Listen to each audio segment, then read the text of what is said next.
So I'd ask you if you would please take back those words.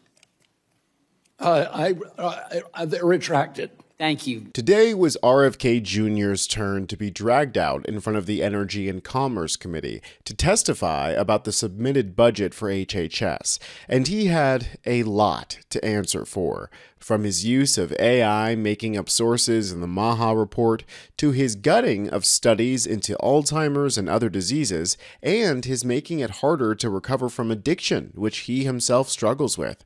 So far, RFK Jr. has been one of the biggest disappointments of the Democratic Party, and now he's finding out what happens when you fuck around with the infectious disease known as MAGA. I'd like to ask the chairman, I'd like to ask unanimous consent to enter into the record a letter from 63 medical and public health groups and a letter from the American Academy of Family Physicians, American Academy of Pediatrics, American College of Obstetricians and Gynecologists, and the American College of Physicians, all raising grave concerns, Mr. Chairman, about the Secretary's actions to undermine vaccines. Can you tell me the date of that letter, Congressman?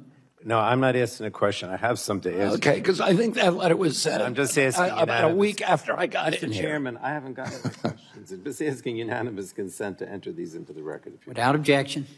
Thank you. Mr. Secretary, the science is not on your side. I just really think that people are going to die as a result of your actions and congressional Republicans' actions. Now, one last question. You have made a number of major decisions about vaccines, and again, there's been no public comment process or public accountability on that either. What are you afraid of? I mean, with regard to vaccines, are you just afraid of receiving public comments on proposals, or you just think these are fringe views that are contrary to the views of most scientists, and that the public comments will reflect this? You say you want transparency, but there's been no public process for any of this. We have a public process for regulating vaccines. It's called the ACIP committee, and it's a public meeting. There will be fired public the comment at that committee. meeting. You fired the ACIP. I fired people who had conflicts with the pharmaceutical industry. Oh, I mean, that's... That industry, that committee has been a template for medical malpractice for 30 years. I can't... The bottom line is here, we have no transparency. We have no response. You feel no responsibility to Congress whatsoever. And you just continue this ideology that's anti-science, anti-vaccine.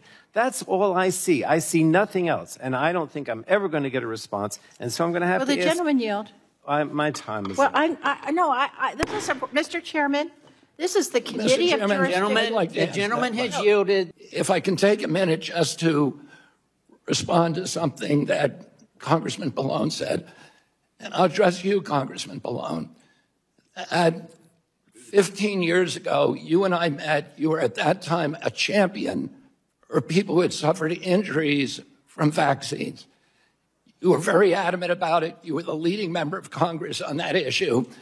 Since then, you've accepted $2 million from pharmaceutical companies in contribution, more than any other member of this committee. And your enthusiasm for supporting the old ACIP committee, which was completely rife and pervasive with pharmaceutical conflicts, seems to be an outcome of those contributions. Mr. Chairman, point of order. Point of order. The chair recognizes... Point of order. The gentleman is impugning the reputation of a member of Congress. Mr. Pallone. Stop the clock. Can you stop the clock for a second? Can you state the point of order? Yeah. He was impugning Mr. Pallone's Mr. Chairman, I didn't hear it. Did the gentleman? Oh, you weren't paying attention. That's why. Well, it's hard to pay attention here when we're not getting any responses. Okay. My understanding now is that the Secretary said something about me taking money from pharmaceuticals. Is that what he said? That's why he's not fighting for the Secretary implied that Mr. Pallone would not fight for vaccine victims because he took money from the pharmaceutical industry. Again... He needs to take back those words. Okay, here we go. Taken down. This, Mr. Secretary, this is a valid point of order, I'm told. So I'd ask you if you would please take back those words. They're retracted. Thank you, Mr. Secretary. Now, Ladies and gentlemen, we're going to continue on with the decorum that I mentioned earlier in this hearing. Earlier, Secretary Kennedy, you said you wanted to instill trust using truth, evidence-based, gold standard science. But Mr. Kennedy, in late May, the so-called, quote, Presidential Commission to Make America Healthy Again released what HHS described as a, quote, groundbreaking assessment that purported to identify the key drivers behind childhood chronic disease. Improving the health of America's children is a goal I share, and I recognize this is a passion of yours, Mr. Secretary. That is why I was struck to learn that the report was riddled with mistakes, misconstruing and intentionally or not misstating key references, data, and evidence that either do not exist or are not accurately reflected in the report. When journalists reached out to many of the authors of the studies included in the MAHA assessment, numerous researchers and academics stated that they never wrote the papers as cited, or the papers cited didn't even exist altogether. Mr. Chairman, I want to submit these 3 news reports on these miscited documents from notice from May 29th and May 30th. Without objection. Ms. Secretary Kennedy, you're listed as the chair of the commission. Did you read the report and fact-check its sources prior to publication? All of the factual Did you read the reports, and did you yourself fact-check them, sir? I did not fact-check. You did not fact-check. So why then, as has all been of the widely reported, excuse me, sir, I'm that, speaking. Why then did the report include a citation to sources that don't even exist? How does that happen under your leadership, sir? All of the foundational assertions in that report are accurate. They did not exist. How can they be accurate if they did not exist, sir? Some of the citations You know, in fact, my understanding is that even once the report was updated, more authors and researchers came forward stating that their research was misconstrued. This is quite unbelievable, sir. In fact, I was a pre-med at UCLA. They have a great pre-med program. If somebody turned this in as an undergrad to their professor at UCLA, they would have received an F, sir, an F for the misinterpretation, the falsehoods, the denials, and also citing references that don't even exist. That's lying and dishonest, sir. So, Mr. Secretary, 14 of the centers that remain have their funding that's up for renewal in 2026. The budget you propose, as I mentioned, is going to cut $1.7 billion from the NIH's National Aging, the Institute of Aging, which is the main federal agency supports it. What I would like is for you to commit that you are going to fully fund the NIH's 14 centers whose renewal and up is in 2026. Will you commit? I can tell you that we have not cut any clinical trials on Alzheimer's. I'm telling you that I'm just telling you there was 35, and you guys have already cut 13 of them because of the funding.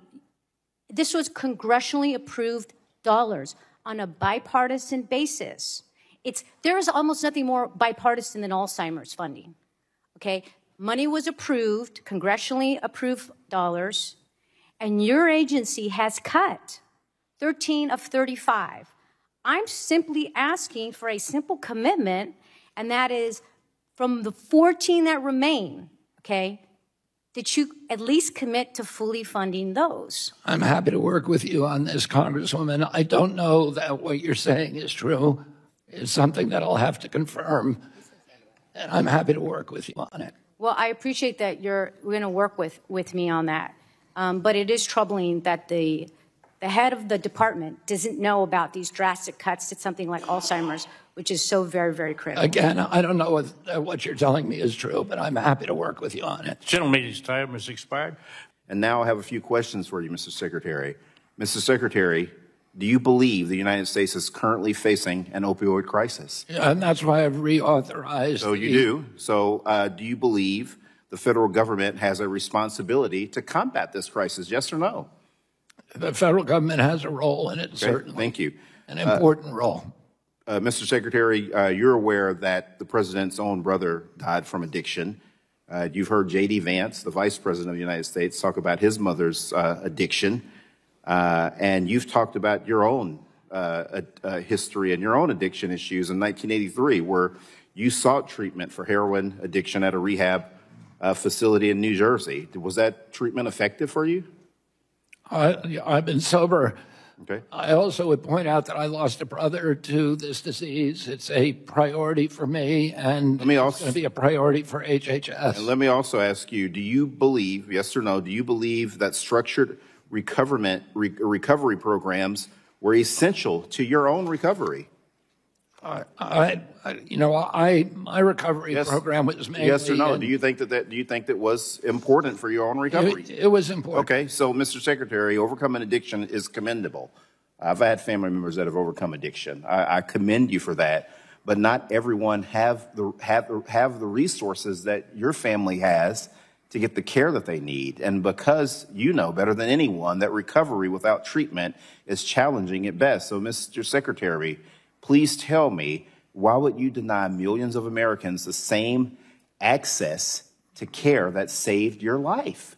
We're not denying anybody access to care, Congressman. We're shifting some of the funding away from SAMHSA to the states. The addiction problem in West Virginia is very different than the addiction problem in Let me ask you this, Mr. Secretary. You've credited the 12 steps in your recovery. So can you tell this committee what is step 4?